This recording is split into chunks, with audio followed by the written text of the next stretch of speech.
Okay, over here we have my 6100 LM. I purchased it in '97. It was manufactured in '96, this one. Originally they were released in 1992 to commemorate Marshall's 30 years in the business. Originally they came out in blue and they were just called 6100 without the LM, which means stands for lead modified. It is a 100 watt 3-channel all valve amp, no clipping diode. So when we talk about switches in a little bit, it's not, you're not adding a clipping diode into the circuit. There's some clever circuitry going on, feeding negative voltage to the cathode or something mad like that, which I read. I can't admit that I know much about that, but that's apparently what it's doing to increase the gain in the channel 2 and the channel 3. Channel 1 is clean. It's got bass, middle, treble and a volume control. It's also got a button for mid shift, which gives a scoop and a mid, and it's got a button for bright, which is, you know, pushes up the brights a little bit more, and it sounds like this.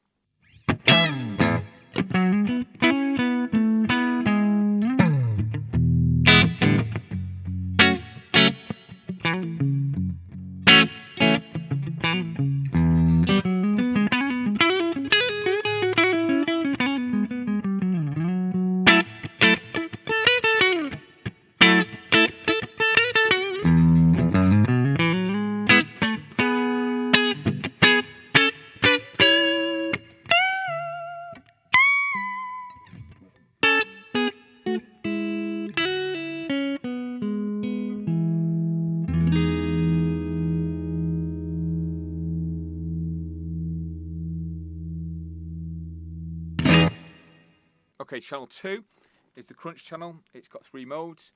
So it's your bass, your middle, your treble, your volume and your gain controls. And what it's got these buttons, so where you can switch in the modes. So you've got mode A, which is supposed to sound like a JTM 45, and it sounds something like this.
You've got mode B, which is supposed to sound something between a 2203 and a 1959.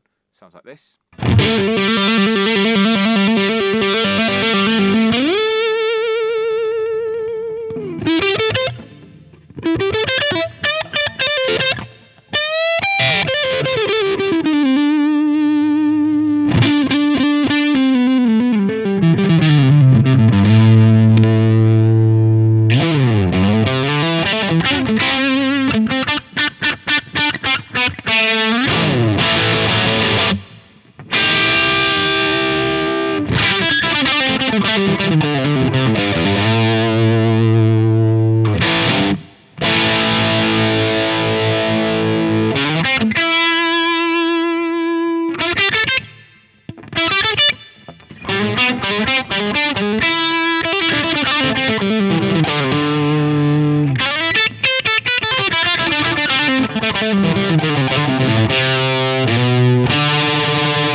And then you've got mode C, which is supposed to sound like the JCM 900 Mark III, I believe it's called. It sounds like this.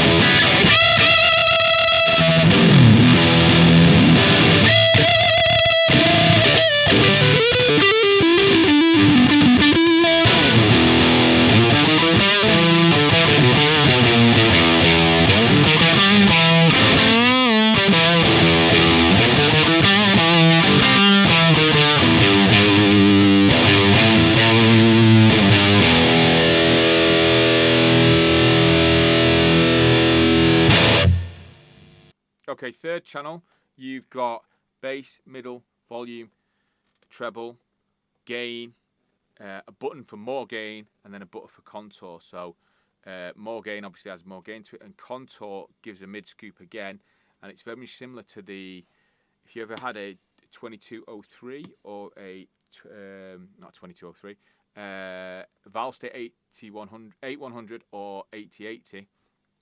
They had this, I think 8040 did as well, had this contour control, so you could kind of do this mad mid-scooped sound to it. And if you've got one of them, it works in a similar way to that, but you don't have the control over it. It's just all in or all out. And that sounds like this.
Okay, master section, you've got volume, you've got presence, and you've got effects for your effects loop.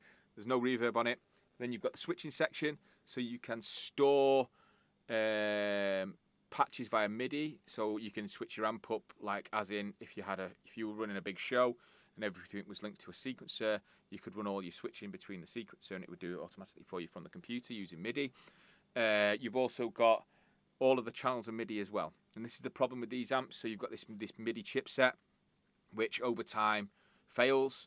You know, obviously if you've got an amp and you're running it hot and you've run it in a club or a pub or you're at a studio and it's running all night, you turn it off, put it in the van, it gets cold. That fluctuation, eventually the chipset breaks. Now what happens with the chipset when it breaks, you end up with the last channel that you were on. So if you turn your amp off on channel 2, because that was the last one you were using, and then it fails, the next time you turn it on, you are stuck with just channel 2. If you're using channel 1, you turn it off and it sticks there, you're stuck with channel 1. So that's what happened to this. It was stuck on channel 2, so I had to, there's a manufacturer of these chips, somebody does the EEPROM of these chips, or programs the EEPROM or whatever it's called, and if I can find their name I'll put it here, or I'll put it in the description, and they make chipsets specifically to replace these. I had that done about 4 years ago and it works perfectly now. I also had the power capacitors replaced in it, and I had a revalve done it at the same time to get it back up to standard. So when I first got it, it was like pristine, brand new.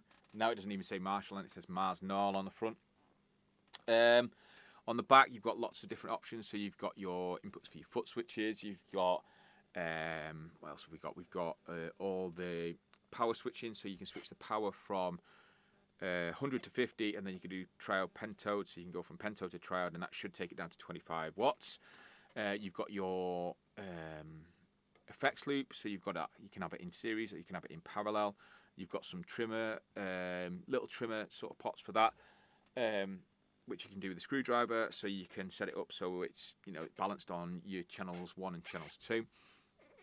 On the front, you select the overall send and return level going into the amp, or being affected by with the signal chain. What else have we got on the back? You've got the speaker inputs, your impedance inputs, you've got your dampening, which you've got low, you've got high. So they say in the manual, I think it's if it's you're using distorted sound all the time, use it low. If you're using clean sounds all the time, use it high. You've got your power amp inputs, power amp outputs. You've got a separate output which is a compensated output, so it's balanced, so you can plug it right into an interface, or as it was designed then, right into a tape machine or a desk, and that's got some sort of speaker emulation on it. I wouldn't use that nowadays with the speaker emulations and IRs and things that we have. Is it a great amp? Yes, it is a great amp. It's incredibly versatile. You could use this amp. I had this just used this amp only for a good 8 years. You know, you've got clean, you've got various crunchy modes on it, you've got a lead mode on it. This with a couple of pedals. So I think my original rig was this amp, a 4x12, a 1968 4x12 with G1275s in it, a Zoom 508 delay, which is brilliant, and I will show you one day, a Crybaby, and I think that was it until I got things like, I think I bought a tremolo, and I bought a TR2, and I bought a CE2, and I bought a Rotor Vibe, and for a long time that was my entire rig. It's incredibly versatile. Does the AA sound like a JTM 45? Not exactly, but it's good approximation. B's a good approximation of the 2203 / 1959 Plexi. And you know, channel 3 is just over the top crazy gain, but it's great. It's super reliable. It wasn't until I didn't turn it on and didn't use it constantly for a while, for a good 5-6 years, that it became somewhat problematic. However, it's a brilliant amplifier. You probably get one for about 400 quid at the moment. If you can, get it, because at some point there'll be like 8, 9, whatever ridiculous amount of money. So go out and get it.